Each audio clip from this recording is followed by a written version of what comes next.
Olá, é hora de conferir os destaques da semana entre os julgamentos do plenário do Supremo Tribunal Federal. Claro, aqui na TV Justiça, é o Plenárias, que já começou.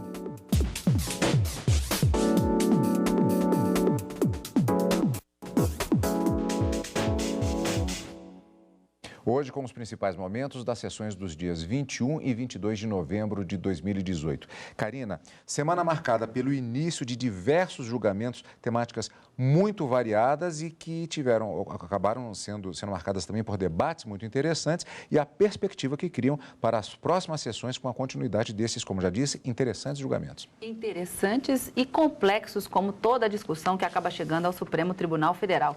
Na quarta-feira, 2 julgamentos foram suspensos para retomada de julgamento, um em razão de um pedido de vista e o outro por sugestão do próprio ministro-presidente para que fosse dedicada uma sessão toda para a discussão, mas envolviam aquele mesmo assunto que na semana passada havia já sido iniciado e que essa semana foi proclamado o voto do relator envolvendo a constitucionalidade ou não, a extensão ou não daquela atividade, aquele risco adicional para a atividade de pessoas que trabalham nos portos, mas na condição de trabalhador avulso, porque aos permanentes já é dado esse adicional de risco, mas a discussão toda envolve esses trabalhadores que realizam a mesma atividade, a mesma função, estariam expostos aos mesmos riscos, mas que não têm direito ainda, e essa é a grande discussão sobre esse risco de atividade. Julgamento suspenso em razão de um pedido de vista. Um outro julgamento que foi iniciado, mas com probabilidade de retomada em outro, por sugestão do próprio ministro-presidente, é sobre a constitucionalidade do indulto natalino de 2017, que foi questionado pela Procuradora-Geral da República, considerando que alguns dos benefícios trazidos nesse indulto seriam inconstitucionais. Uma discussão também que deve ser retomada mais à frente. E na quarta-feira ainda, uma questão envolvendo uma jurisprudência um pouco diferenciada daquela que vinha sendo praticada no Supremo e envolvendo concurso público, mais especificamente com o tema candidata grávida e a necessidade de realização de prova de aptidão física em outra data que não fixada no edital. Esse julgamento foi concluído num recurso extraordinário de repercussão geral reconhecida que a gente vai comentar ao longo do programa. E na quinta-feira, 2 grandes temas acabaram tomando também a sessão plenária, mas sem conclusão ainda. E um deles, os ministros iniciaram o julgamento para se discutir sobre a distribuição das cotas de uma contribuição social criada para reduzir as desigualdades sociais e regionais, foi questionada por 9 estados da região Nordeste e envolvia a contribuição chamada Salário Educação e a sua forma de distribuição feita pelo FNDE, o Fundo Nacional de Desenvolvimento à Educação. Até agora, só o ministro relator votou porque o ministro Alexandre de Moraes pediu vista, um outro tema que deve ser retomado no plenário também. E um outro caso envolvendo a expulsão de um estrangeiro que alegava que, por ele ter um filho brasileiro, né, ele dependeria da sua condição, na verdade, a sua subsistência, a sua sobrevivência, a dependente econômica, social, afetiva também, dependeria dele, que, portanto, não poderia ser expulso. Está sendo questionado aqui no Supremo uma decisão do STJ que teria impedido a expulsão pelo governo brasileiro desse estrangeiro da Tanzânia, mas o julgamento também foi suspenso em razão do pedido de vista do ministro Gilmar Mendes. Vários temas complexos, mas vários deles também com temas propostos para retomada no plenário do Supremo, em razão desses pedidos de vista, é o que nós vamos comentar aqui no plenário. Então, vamos fatiar os assuntos da semana. Então, vamos começar com a sessão da tarde desta quarta-feira. Só para lembrar que na semana passada, o plenário do Supremo Tribunal Federal começou a julgar o recurso extraordinário em que se discute a possibilidade de conceder adicional de risco aos trabalhadores portuários avulsos.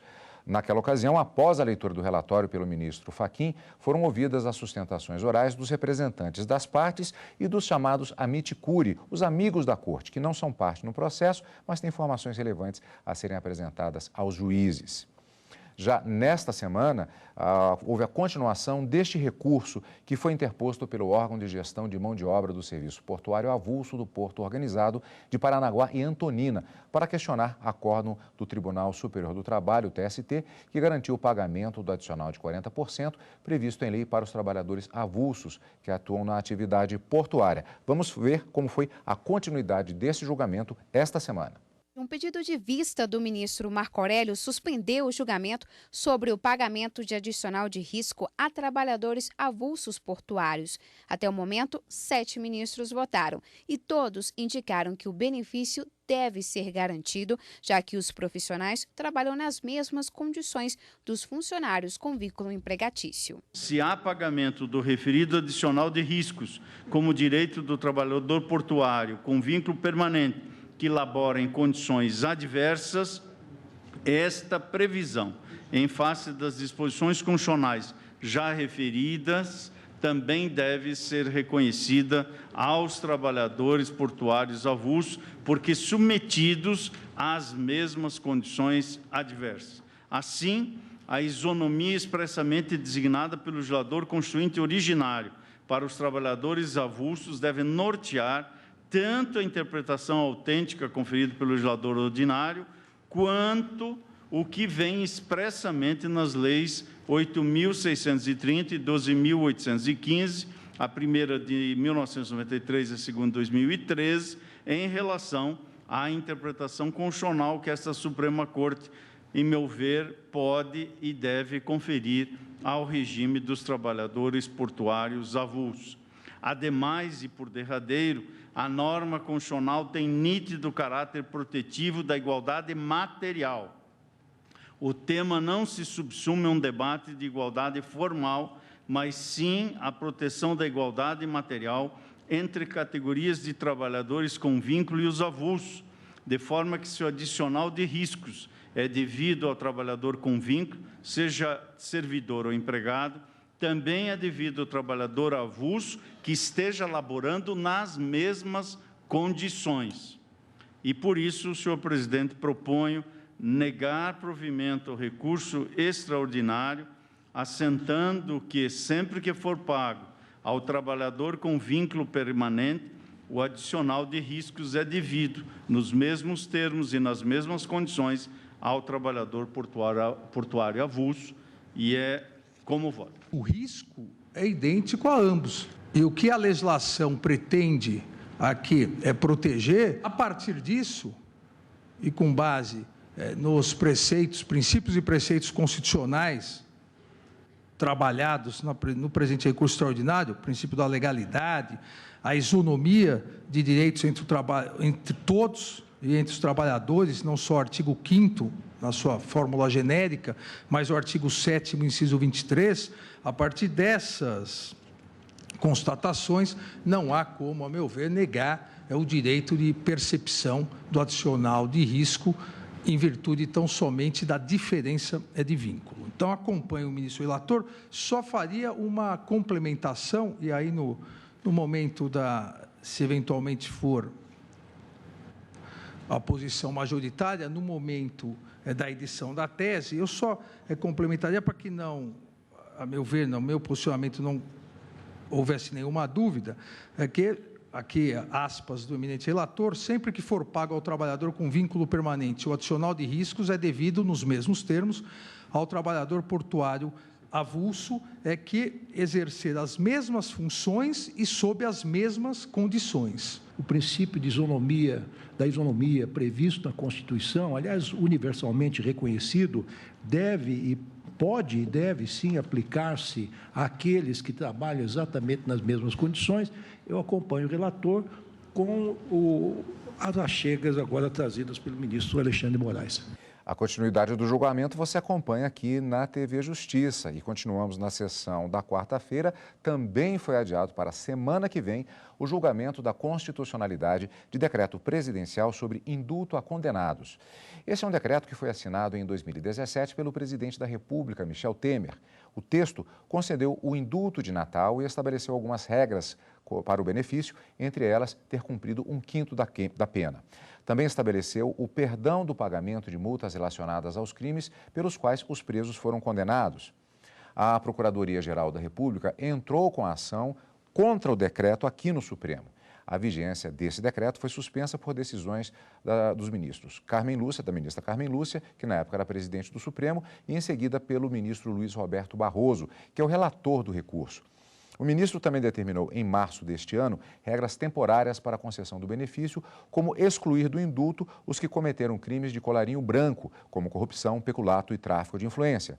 E, na última quarta-feira, os ministros ouviram a Procuradoria-Geral da República e outras entidades que falaram como amigos da Corte. A Procuradora-Geral da República afirmou nesta quarta-feira que o decreto do ano passado trouxe regras mais brandas para a concessão do indulto. Raquel Dodge criticou as medidas e disse que o indulto violou a separação de poderes e gera a sensação de impunidade, principalmente para aqueles que respondem por crimes de corrupção e lavagem de dinheiro. Passa-se a sensação de que o crime, ainda que nas hipóteses em que tenha sido investigado, processado e punido, acaba compensando, vez que a resposta do sistema de administração de justiça, na forma como encetada neste decreto, acaba sendo débil. A Associação dos Magistrados Brasileiros também defendeu a inconstitucionalidade do decreto. Não há razão para o indulto alcançá-los. Então, com essas brevíssimas considerações, a AMB requer que seja acolhido o pedido da PGR, ou, se não for acolhido, pelo menos que sejam afastados do alcance desse indulto aqueles apenados que receberam benefício de colaboração premiada. Por outro lado, defensores públicos e integrantes de instituições de advogados reforçaram que o decreto de 2017 não vai contra a Constituição. Até que ponto os senhores poderão, de forma harmoniosa, independente, reverter os critérios subjetivos e objetivos aos adotados pela concessão do indulto, aos casos por eles especificados no exercício dessa competência privativa do Presidente da República? Não se deveria, a essa altura, sacrificar o direito de todos em troca da criminalização de alguns e, de um ponto de vista de uma análise jurídico-penal, criminológica ou político-criminal histórica, a conclusão do IBCCRIM é de que o decreto deve ser mantido na sua integralidade. Você também acompanha a continuidade desse julgamento aqui na TV Justiça. E tem mais da sessão plenária da quarta-feira. Candidata grávida no dia do teste físico pode remarcar o exame em concurso público. Daqui a pouquinho, logo depois do intervalo, aqui no Plenárias.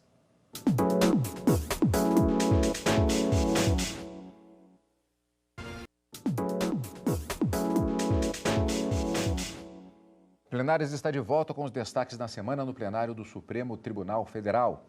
Ainda na sessão plenária da quarta-feira, o plenário decidiu: candidata grávida no dia do teste físico pode remarcar o exame do concurso público. A decisão vai impactar 16 processos que estavam suspensos em outras instâncias da Justiça à espera da conclusão desse julgamento.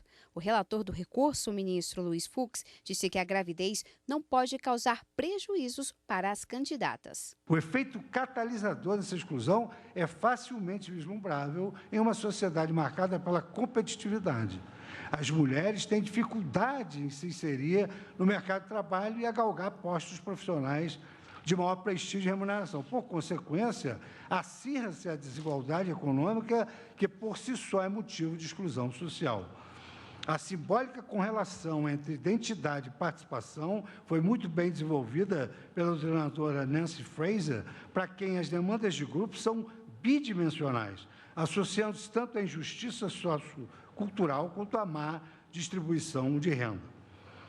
Continuo nessa linha e cito pactos internacionais que concluem exatamente no sentido de que a falta de autonomia física ou as dificuldades no controle do seu próprio corpo repercutem nas condições necessárias para o alcance da autonomia econômica. Por isso que se revela antisonômico criar-se restrições em razão da gravidez. Analiso o direito à saúde, à maternidade e ao planejamento familiar no plano constitucional, os artigos 226 e seguintes, e trago à colação as decisões infraconstitucionais sobre o tema, normalmente que gravitam em torno de concurso. E aqui eu destaco que, instituído expressamente como um direito social, a proteção à maternidade impede que a gravidez seja motivo para fundamentar qualquer ato administrativo contrário ao interesse da gestante, ainda mais quando tal ato impõe-lhe grave prejuízo. E aqui cito o recurso de mandado de segurança 28.400 da Bahia, julgado pela 6ª turma do STJ. Digo então, também como direito social tutelado expressamente no artigo 6º, o direito à saúde requer uma especial proteção no presente caso. É que, como bem consignou o Tribunal de Origem, em juízo negativo de retratação, não se revelaria proporcional nem razoável exigir que a candidata colocasse, de forma irresponsável, a vida intrauterina em risco no teste físico, mediante a prática de esforço físico incompatível com a fase gestacional. Acho que nós estamos aqui no plano da igualdade como reconhecimento. Não que as mulheres sejam propriamente uma minoria, acho até que estão tomando conta, porém, a circunstância é de que é um grupo historicamente vulnerável e, mais do que isso, tem circunstâncias peculiares da própria condição feminina. Por exemplo, e no que é relevante aqui, só as mulheres engravidam. Eu também, como o ministro Alexandre, considero uma bênção, mas agradeço aos céus que nós não tenhamos que conduzir essa bênção, os homens, de uma maneira geral. Mas a verdade é que só as mulheres que engravidam. E, portanto, se elas ficarem em uma posição inferiorizada pelo fato de engravidarem, por evidente que há uma violação ao princípio da igualdade, há uma clara discriminação. A Constituição e a legislação, de uma maneira geral, dão proteção especial à gestante.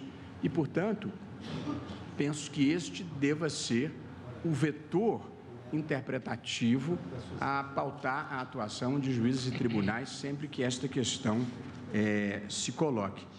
De modo, presidente, que, por essa razão, eu considero incompatível com a interpretação adequada da Constituição a inserção em um edital de concurso público de cláusula que impeça a realização de testes físicos à mulher grávida em data diferente daquela em que realizada pelos candidatos de uma maneira geral. A mulher que já é tão discriminada, que enfrenta tantas dificuldades no mercado de trabalho, em comparação com os homens, nessa fase especial da gravidez, sem dúvida, ela demanda esses cuidados que levam a que se assegure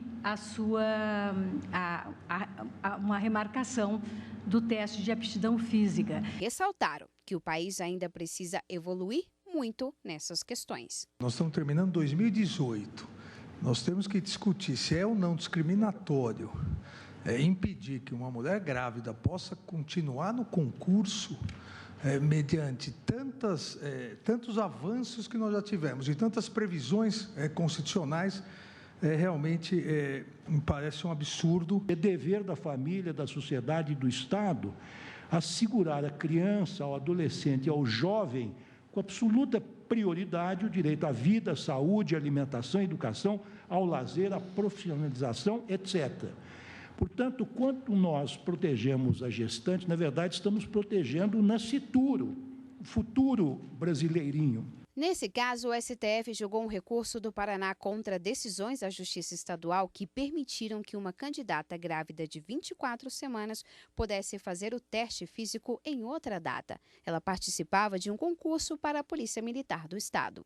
Karina, essa questão de isonomia envolvendo estado físico de um candidato ou candidata, já houve uma abordagem sobre isso anteriormente.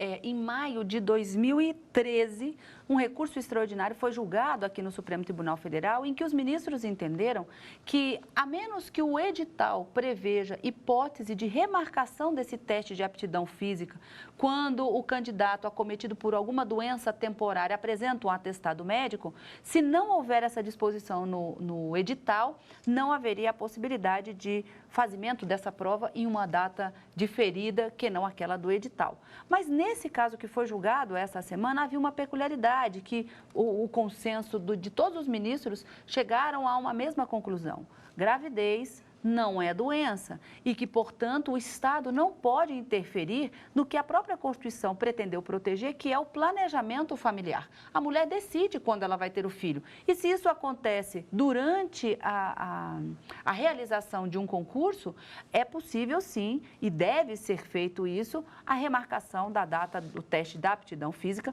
para essa candidata grávida. Então, a situação que o Supremo julgou em 2013 era uma situação diversa.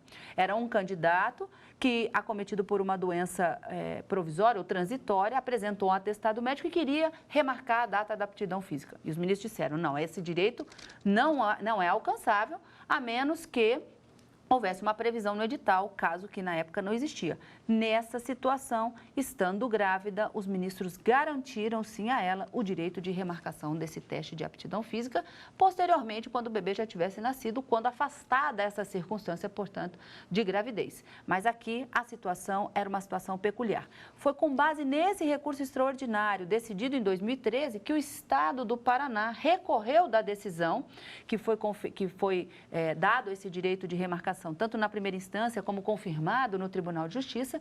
Contra essa decisão, o Estado do Paraná trouxe esse argumento para afastar o direito da candidata gestante. Mas os ministros fizeram esse distinguishing, estabelecendo as diferenças entre aquele julgamento e o que realizado nessa semana. Destaques da sessão plenária da quarta-feira. Vamos agora para a sessão da quinta-feira. O Supremo começou a julgar os critérios usados pelo Fundo Nacional de Desenvolvimento da Educação, o FNDE, para repasses do salário educação. Criado em 1964, o salário educação serve como suplemento das despesas públicas com a educação básica. Ao longo dos anos, essa contribuição social passou por mudanças.